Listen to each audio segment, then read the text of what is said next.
there and what we have been given.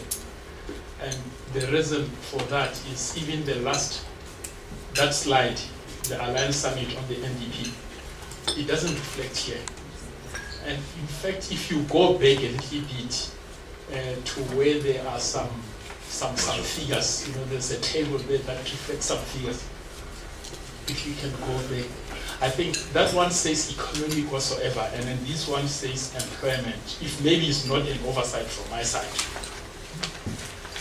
I'm just saying this because obviously I'm expecting, as usual, for this presentation to be sent to us, so we do not want situations because, for instance, my questions are based more on that Alliance Summit of the NDP, and then unfortunately I cannot see it here. So whatever is going to be posted to our emails should be reflecting what is there, because we would want to, as a way forward, obviously, we would want to know what is the way forward between the disagreements from COSATU, the disagreements from the National Development Commission, and then in relation also to the medium-term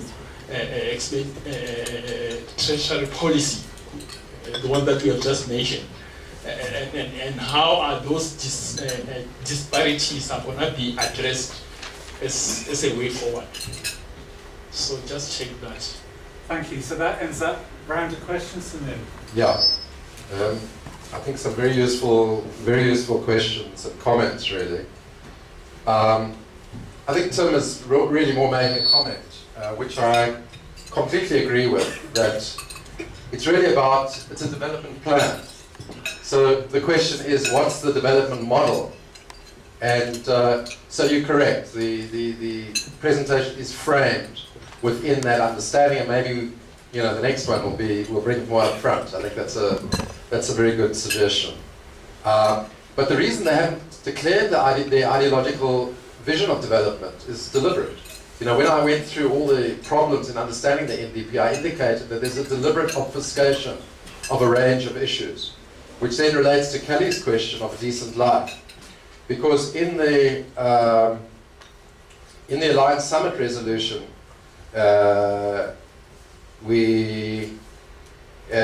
it's actually in the Alliance discussion document, which I haven't put up here. In the Alliance discussion document, we identify a range of positive statements that are made in the NDP. For example, this notion of a decent living that you've spoken about. But the line we've taken, including in this document, we started with this funny quote from Bill Clinton, that it's the economy stupid, If the economic core dimension of a development plan doesn't work, then there is no development plan. So the line that we've taken, if you look at, I don't know if you can see point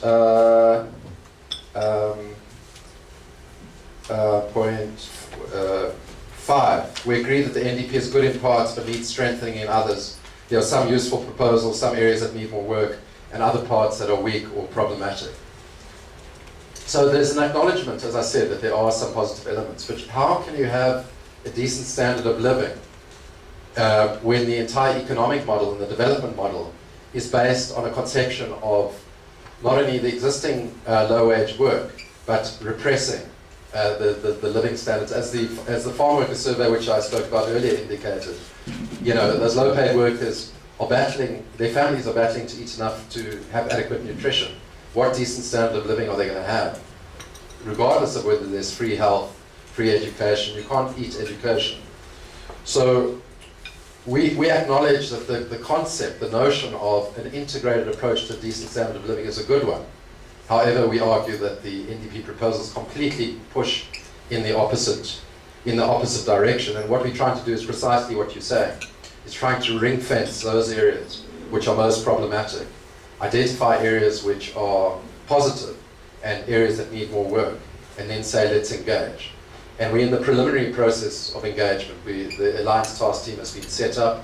We're meeting today, in fact. So that's going to be an ongoing engagement.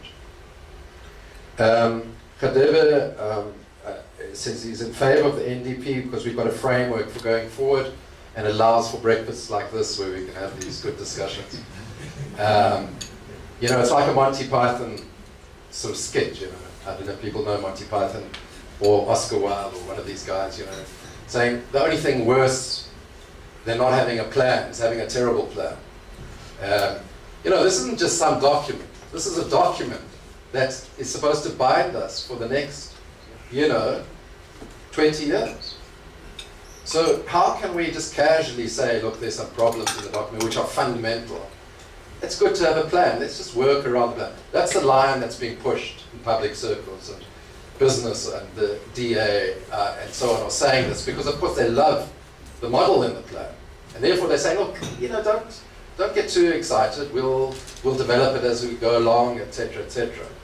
But the plan is fundamentally flawed, and that's our argument. Whether you agree with that or not, obviously, it's something we should engage on. And the comrade from Kokta Nahawu, that's really, I think, a point for SWOP, you know, that the planning commissioners, including Carl here, and the National Planning Commission Secretariat, because remember the NPC is based in the presidency. It has a secretariat. I have debated the head of the NPC Secretariat. I've debated various high-level people in the planning, in the NPC, and I've put these precise points to them on radio and public, but also in forums like this. And they've never been able to say, look, what you are saying is incorrect, except for one point that Kulakani Mate said to me about agricultural employment, because I raised the fact that it had a very limited, very modest vision of how many jobs could be created in agriculture, and then he pointed to the fact that somewhere in the NDP it says that it can create 2 million jobs. And this was an exact example of a contradiction, because in the employment scenarios in the NDP it talks about a tenth of that. So just another example of the incoherence of the NDP. On the discrepancies that you were speaking about, is it an employment scenario or is it an economic scenario? If you can just go back from Sure. It's on your handout. Okay, let's just do Yeah. Yeah, no, I understand. So on the table it says employment scenarios, but what I'm saying is if you look at the table, what does it deal with? It deals with ORC. The employment scenarios is in the document you've got, and this is economic targets for 20. No, that's fine. but which one? That's fine. They both relate to each other. So when we send out the slides, you said you want to get it in your email. This table will be in the slides. So you'll have the table there and you'll have the table here. The question is, does the employment scenarios relate to this table on broader economic targets? Of course, in the NDP's in the NDP's own conception, it relates to those. But the fact that they're proposing the creation of 9.9 million jobs in SMMEs is related to their inability to bring inequality down radically. So the economic targets and the employment targets are directly related. But we can discuss that in more detail if you like. I want to give other people an opportunity.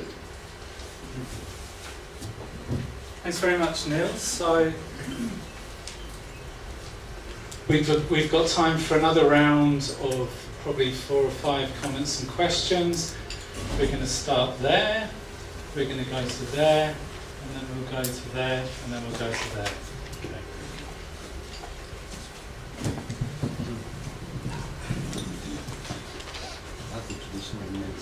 My name is Mohammed Mutala, and I come from a research NGO called CASE, the Community Agency for Social Equality.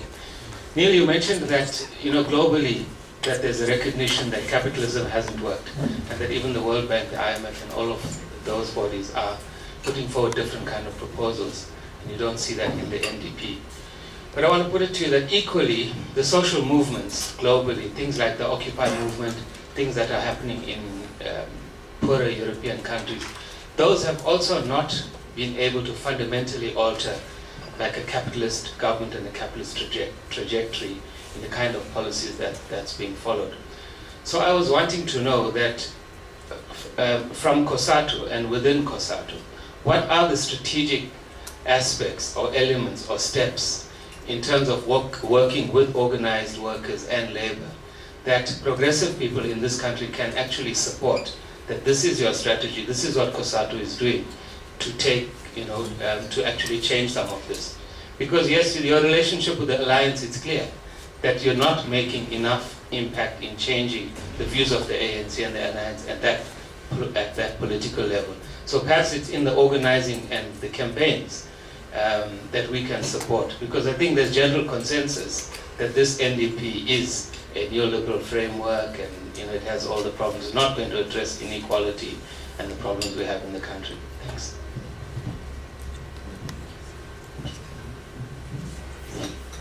Yeah, thanks a lot. My name is Monika Sommer. I'm from the German Embassy Labour Council. Maybe I go a bit more into nitty-gritties, not directly in this broad political framework that you were hinting at. The employment targets, of course, I mean, you pointed out these are on the papers, and it doesn't show how to reach the employment targets for 2030, let alone 2020. The question, and you also pointed out that most people who are unemployed and who are the most vulnerable workers are the unskilled workers. So don't you see any possibility to come to a kind of accord when you try to match the skill necessities with low level, or at least entry level wages? So saying like this is only possible if the employer engages in serious skills training, like apprenticeships and things like that. So that you bring in a long-term strategy to qualify people, because in my view, I mean, industrialization of South Africa also is hampered by the low skills development of workers. So I mean, couldn't you negotiate within the system somehow, even though it has this ideological background that you rightly pointed out? Thanks.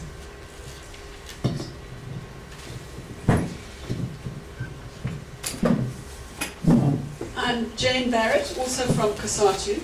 I just wanted to make a small addition to the comments that Neil made on the question of a social pact with the trade unions, but also more specifically on low wages.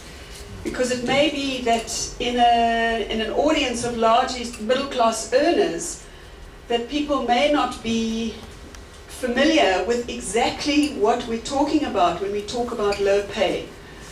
I've spent the last week or so analyzing about 300 collective bargaining agreements across COSATU, across all the sectors. And although about a quarter of those agreements, some of which are sector agreements, so they cover whole industries, a lot of them are plant level agreements covering small factories.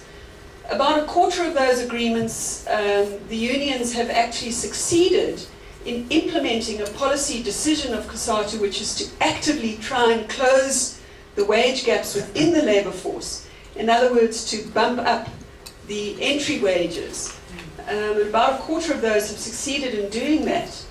But nevertheless, the bulk of the range of minimum entry wages that currently exists through collective bargaining. Now bear in mind that where there's collective bargaining, the wages are generally better than where there isn't collective bargaining.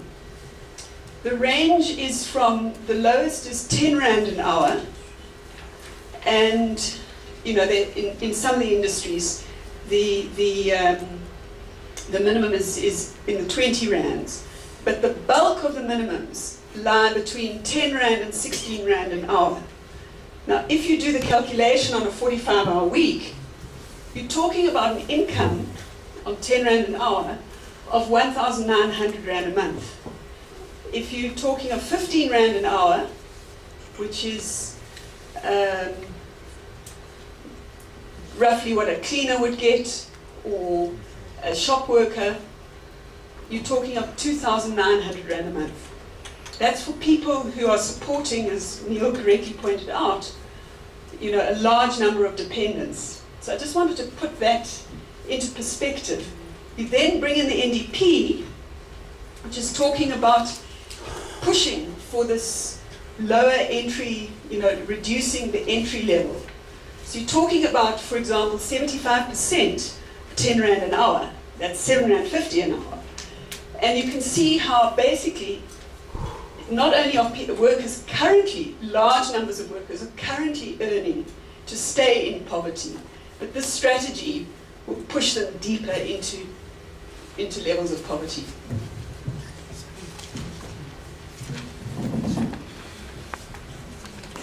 Thanks very much for the wonderful presentation. My name is Mario Compagnoni from Mosaic Connections, and I'm a coach for the small entrepreneurs. So I try and give them some ideas of how to run businesses effectively, efficiently, so that they can hopefully be more competitive and create more jobs. And I'll just add some general comments first. I'll be as quick as I can. First of all, we seem to have too much politics in this whole discussion. I've listened to Adam a bit, which I really enjoyed this presentation, and even that had too much politics. And first of all, saying that we've been complaining for many years that we don't have a common vision. So now the National Development Plan has given us a common vision. We once complained that the President doesn't have any vision, so he's given us now at least endorse a vision. So that's a positive that nobody seems to venture. So now we're fighting about the details. And I'm very surprised, Neil, that being in an education institution, you haven't actually addressed the issue of education. And the whole problem with lack of skills and all the rest of the good lady from the German embassy has already raised. And my understanding from all the research that has been done, and I've not read the report, and I'm